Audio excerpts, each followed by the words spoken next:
తమిళనాడులో డీఎంకే ప్రజా వ్యతిరేక పాలనను నిరసిస్తూ తమిళనాడు బీజేపీ అధ్యక్షుడు అన్నామలై 6 కొరడా దెబ్బలు కొట్టుకున్నారు. నిన్న తమిళనాడు బీజేపీ అధ్యక్షుడు అన్నామలై శపథం చేశారు. తమిళనాడులో డీఎంకే పార్టీ అధికారంలో కోల్పోయే వరకు చెప్పులు ధరించబోనని పంతం పట్టారు. డీఎంకే ప్రభుత్వాన్ని గద్దె దింపేందుకు 48 రోజుల పాటు ఉపవాస దీక్ష చేస్తానన్నారు. చెన్నైలోని అన్నా యూనివర్సిటీలో ఇంజనీరింగ్ విద్యార్థినిపై జరిగిన లైంగిక దాడి తీవ్ర దుమారం రేపుతోంది. ఈ ఘటనను వ్యతిరేకిస్తూ కొద్ది రోజులుగా యూనివర్సిటీ దగ్గర విద్యార్థి సంఘాలు ఆందోళన చేపట్టాయి. ఈ ఘటనపై స్పందించిన అన్నామలై అధికార పార్టీపైన నిప్పులు చెరిగారు. కేసుకు సంబంధించిన ఎఫ్ఐఆర్ కాపీని పోలీసులు ఎలా లీక్ చేస్తారని మండిపడ్డారు. బాధితుల మనోభావాలు మరింత దెబ్బతినేలా పోలీసులు నిర్లక్ష్యంగా వ్యవహరించారని విమర్శించారు. లైంగిక దాడికి పాల్పడిన కేసులో నిందితుడిగా ఉన్న జ్ఞానశేఖరన్ పైన రౌడీ షీట్ ఎందుకు తెరవలేదని పోలీసులను ప్రశ్నించారు. డీఎంకేతో నిందితుడికి సంబంధాలే అందుకు కారణమని ఆరోపించారు. పక్కా ప్రణాళికతోనే కేసును పక్కదారి పట్టించేందుకు ప్రయత్నిస్తున్నారని అన్నామలై మండిపడ్డారు.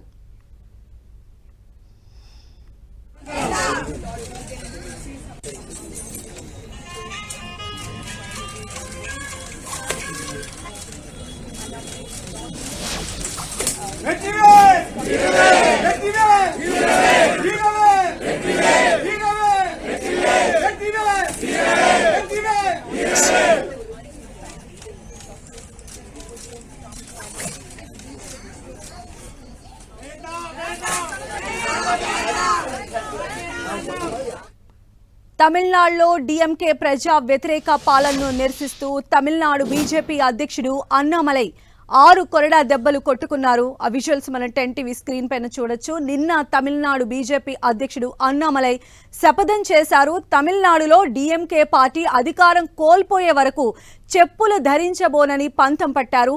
డీఎంకే ప్రభుత్వాన్ని గద్దె దించేందుకు 48 రోజుల పాటు ఉపవాస దీక్ష చేస్తానన్నారు అన్నామలై. చెన్నైలోని అన్నా యూనివర్సిటీలో ఇంజనీరింగ్ విద్యార్థినిపై జరిగిన లైంగిక దాడి తీవ్ర దుమారం రేపుతోంది. ఈ ఘటనను వ్యతిరేకిస్తూ కొద్ది రోజులుగా యూనివర్సిటీ దగ్గర విద్యార్థి సంఘాలు ఆందోళన చేపట్టాయి. ఈ ఘటనపై స్పందించిన అన్నామలై అధికార పార్టీపైన నిప్పులు చెరిగారు. కేసుకు సంబంధించిన ఎఫ్ఐఆర్ కాపీని పోలీసులు ఎలా లీక్ చేస్తారని మండిపడ్డారు. బాధితుల మనోభావాలను మరింత దెబ్బతీసేలా పోలీసులు నిర్లక్ష్యంగా వ్యవహరించారని అన్నామలై విమర్శించారు. లైంగిక దాడికి పాల్పడిన కేసులో నిందితునిగా ఉన్న జ్ఞానశేఖరన్ పైన రౌడీ షీట్ ఎందుకు తెరవలేదని పోలీసులను అన్నామలై ప్రశ్నించారు. డీఎంకేతో నిందితుడికి సంబంధాలే ఇందుకు కారణమని చెప్పి కూడా ఆయన తీవ్ర ఆరోపణలు చేశారు. పక్కా ప్రణాళికతోనే కేసును పక్కదారి పట్టించేందుకు ప్రయత్నిస్తున్నారని అన్నామలై మండిపడ్డారు.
ఆయన చెప్పులు వేసుకోనని శపథం పూనారు.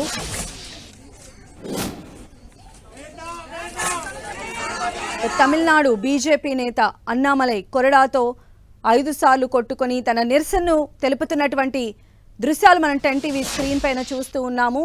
డీఎంకే ప్రజా వ్యతిరేక పాలనకు నిరసనగా బీజేపీ అధ్యక్షుడు ఈ రకంగా కొరడా దెబ్బలు కొట్టుకున్నారు. నిన్న తమిళనాడు బీజేపీ అధ్యక్షుడు అన్నామలై శపథం కూడా చేశారు. తమిళనాడులో డీఎంకే పార్టీని అధికారం కోల్పోయేంత వరకు కూడా తాను చెప్పులు ధరించబోనని ఆయన పంతం పట్టారు. అదేవిధంగా డీఎంకే ప్రభుత్వాన్ని గద్దె దించేందుకు 48 రోజుల పాటు కూడా ఉపవాస దీక్ష చేస్తానని అన్నామలై శపథం చేశారు.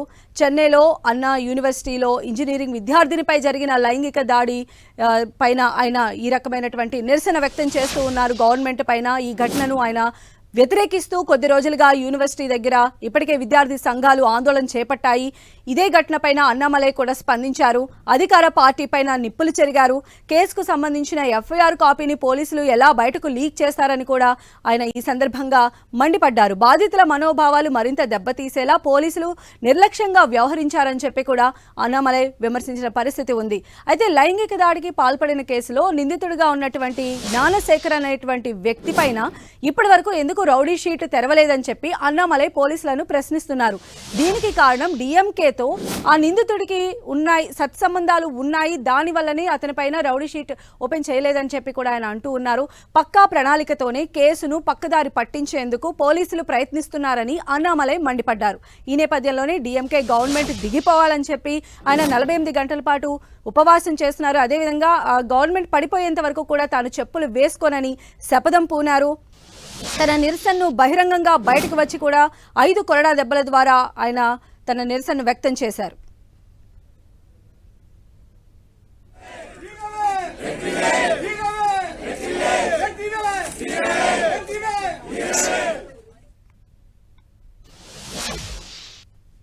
ஆன்மீக அரசியல் அப்படின்லாம் எப்பவுமே நம்மளது ஆன்மீக அரசியல் தாங்கண்ணா. நான் இந்த விரதம் இருக்கிற நேரத்தில் சர்ச்சுக்கும் போவேன், மாஸ்க்குக்கும் போவேன், நேற்று குருதுவாராக்கும் போனேன். நேற்று செருப்பு கழட்டின உடனே முதல்ல நான் போனது சர்ச்சுக்கு, ஃபாதருக்கு கிறிஸ்மஸ் வாழ்த்து சொன்ன போனேன். 2வது நான் போனது குருதுவாரா, 3வது நான் போனது சாய்பாபா கோயில். எப்பொழுதுமே நான் அப்படித்தான். இவங்க பாரதிய ஜனதா கட்சி மீது அபாண்டமான சில விஷயங்களை பரப்பி வச்சிருக்கிறாங்க. நேற்று செருப்பு கழட்டினோடனே ஷூ கழட்டினோடனே நான் போனது சர்ச்சு தாங்கண்ணா. ஏன்னா ஸ்கெட்யூல் அது இருந்துச்சு. ஃபாதரை போய் பார்த்து கிறிஸ்மஸ் வாழ்த்துக்களை சொன்னேன். எல்லாமே ஆன்மீக அரசியலாக தான் பார்க்குறோம். நன்றிங்க.